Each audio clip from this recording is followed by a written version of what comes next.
Assalamualaikum warahmatullahi wabarakatuh. Selamat malam dan salam sejahtera untuk kita semua. Izinkan saya membuka presentasi hari ini dengan mengajak kita semua merenung sejenak. Mengapa hingga hari ini banjir masih menjadi ancaman tahunan bagi kota-kota besar? Mengapa judi online merambah ke segala usia dan lapisan masyarakat? Dan mengapa jurang antara si kaya dan si miskin justru semakin melebar? Ketiga isu ini, banjir, judi online, dan kesenjangan sosial, tampak berbeda. Namun sebenarnya saling berkaitan dan sama-sama berdampak besar terhadap stabilitas sosial, ekonomi, dan bahkan moral bangsa. Hari ini kami akan membahas ketiganya secara singkat namun padat, sebagai refleksi sekaligus ajakan bahwa perubahan bisa dimulai dari pemahaman yang benar dan tindakan yang tepat. Untuk tiga topik tersebut, selanjutnya akan dijelaskan oleh teman-teman saya. Betul seperti apa yang diucapkan oleh teman saya Ahmad Fauzi terkait banjir dan Jakarta. Jakarta dan tantangan banjir. Dua kata yang tidak bisa dipisahkan dewasa ini. Banjir Jakarta sebagai isu strategis geografi dan sumber daya alam. Berdampak langsung terhadap stabilitas nasional. Kenapa kerentanan banjir di Jakarta? Secara geografis, Jakarta berada di dataran rendah. Jakarta berlokasi di dataran rendah sekitar 7 meter di atas permukaan laut. Hal ini membuat Jakarta secara geografis sangat rentan akan terjadinya banjir. Penurunan muka tanah, sekitar 40% wilayah Jakarta berada di bawah permukaan laut, akibat penurunan muka tanah yang parah. Penurunan yang cepat. Kawasan utara kota mengalami penurunan tanah hingga 17 cm per tahun, menjadikannya salah satu kota tercepat yang tenggelam secara global. Dewasa ini Jakarta eh, diprediksi akan tenggelam dalam beberapa tahun ke depan. Apa yang menyebabkan kerentanan tersebut? Salah satunya adalah minimnya ruang terbuka hijau. Pada tahun 2023, luas RTH Jakarta hanya mencapai sekitar 5,2% dari total wilayah. Ini tentu jauh dari standar minimal yang sudah ditetapkan, 30%. Bahkan tidak sampai 50% dari standar minimal yang sudah ditetapkan. Kemudian banjir dan Jakarta. Apa? Apa dampak sosial dan ekonomi yang terjadi akibat banjir ini?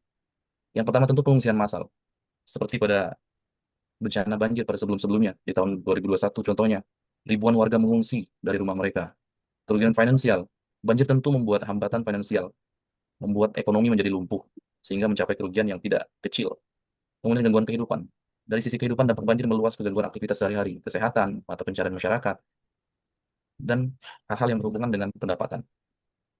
Lalu, jika banjir sudah menjadi masalah geografis, apa solusi yang mungkin bisa ditawarkan?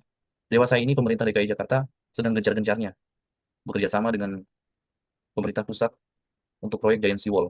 Pemerintah mengimplementasikan proyek Giant Sea Wall Jakarta yang direncanakan selesai pada 2027.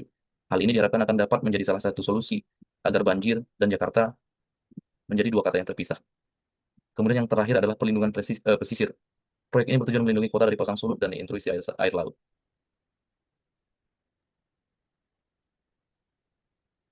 Kemudian adalah pendekatan berbasis alam.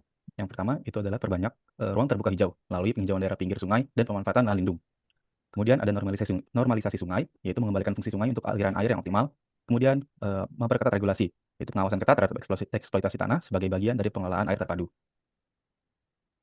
Kemudian diperlukan pula sinergi kebijakan lintas sektor, di mana banjir di Jakarta ini adalah isu strategis yang memerlukan sinergi kebijakan lintas sektor. Kemudian ada komitmen jangka panjang. Diperlukan perpaduan tata ruang hijau dan infrastruktur modern, serta komitmen jangka panjang semua pihak. Mulai dari tata ruang hijau, infrastruktur modern, dan komitmen bersama. Kemudian perlunya peningkatan dari literasi dan kesadaran masyarakat. Hal ini adalah penting untuk membangun literasi dan kesadaran masyarakat terhadap mitigasi bencana banjir. Eh, Seperti menjaga kebersihan saluran air, tidak membuang sampah sembarangan, dan mendukung program penghijauan. Kemudian yang terakhir adalah membangun ketahanan Jakarta. Bisa dilihat, yang pertama itu adalah edukasi publik, yang kedua adalah kolaborasi aktif, dan yang terakhir adalah infrastruktur dan lingkungan. Ketahanan Jakarta terhadap banjir ditentukan oleh kolaborasi aktif antara pemerintah dan warga dalam menjaga lingkungan bersama. Untuk topik selanjutnya akan dijelaskan oleh teman saya.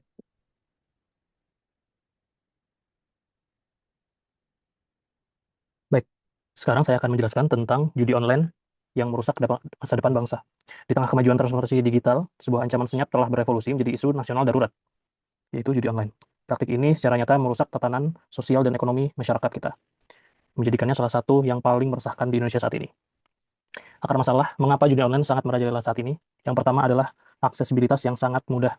Siapapun yang memiliki gawai dan internet dapat dengan mudah memasuki dunia judi online ini yang menawarkan kemenangan instan. Judi online juga dipromosikan secara agresif di media sosial. Siapa yang tidak pernah menjumpai iklan judi online di media sosial? Pasti tidak ada yang tidak pernah menemukannya. Karena sangat masif di-endorse oleh influencer di berbagai platform media sosial manapun. Lalu judi online juga mengeksploitasi psikologis pemainnya. Iming-iming kemenangan instan dan kekayaan tanpa usaha, memanipulasi psikologis korbannya, menjerat mereka lebih dalam. Dampak ekonomi dari judi online ini sangat massal, menjalar ke berbagai aspek kehidupan, menciptakan krisis sosial ekonomi yang serius, menguras uang yang seharusnya untuk kebutuhan pokok dan menjerumuskan pemain ke dalam lilitan utang pinjaman online dan yang ilegal. Data terbaru dari PATK menunjukkan judi online telah menjadi mesin pemiskinan yang brutal. 359 triliun dana menguap yang mengalir sia-sia, sebagian besar keluar negeri, menggerogoti ekonomi produktif Indonesia. Dan sama sekali 0% kontribusi positif dari judi online ini, bahkan hanya menciptakan utang dan kemiskinan baru. Dampak sosial dari judi online, yaitu krisis di berbagai lini kehidupan. Tidak hanya merusak finansial saja, tapi juga menghasilkan struktur sosial, menciptakan gelombang krisis yang meluas di masyarakat. Skala korban judi online saat ini 8,8 juta warga telah terjerat, 80%, 80 ribu diantaranya adalah anak di bawah 10 tahun yang jadi korban.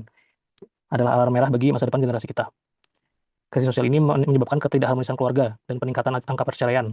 Meningkatnya kriminalitas juga, yang meliputi penipuan, pencurian, hingga kekerasan. Dan juga krisis kesehatan mental, yang disebabkan karena depresi, kecemasan, bahkan kasus bunuh diri akibat putus asa. Lebih dari sekedar masalah kriminalitas, judi online adalah ancaman langsung terhadap wawasan kebangsaan dan ketahanan nasional. Judi online melemahkan ekonomi kita, ratusan triliun rupiah mengalir ke luar negeri. Lalu, judi online juga merusak karakter rakyat Indonesia, menjadi malas dan menumbuhkan budaya instan yang bertentangan dengan nilai kerja keras dan gotong royong yang menjadi esensi Pancasila. Dan juga produktivitas sumber daya manusia kita menurun karena gangguan kesehatan mental yang mengancam bonus demografi kita. Melawan judi online adalah bentuk bela negara kolektif. Seluruh komponen bangsa harus bersatu, melindungi kedaulatan ekonomi dan sosial dari penyakit kronis ini. Ini adalah perjuangan untuk menyelamatkan satu generasi produktif dari kehancuran. Selanjutnya akan disampaikan oleh teman saya.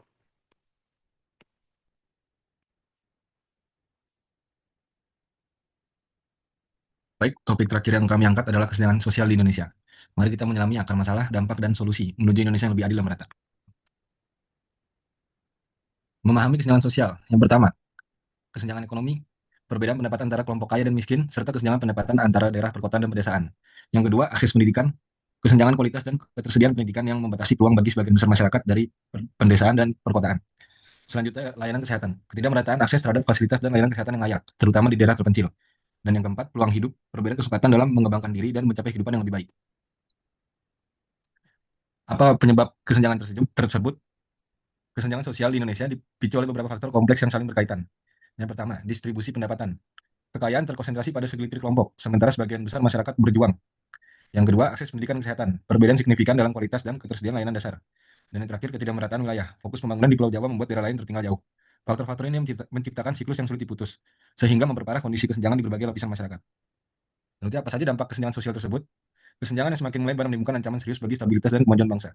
Yang pertama, ancaman stabilitas sosial. Kesenjangan yang ekstrim dapat memicu konflik dan ketegangan antar kelompok masyarakat.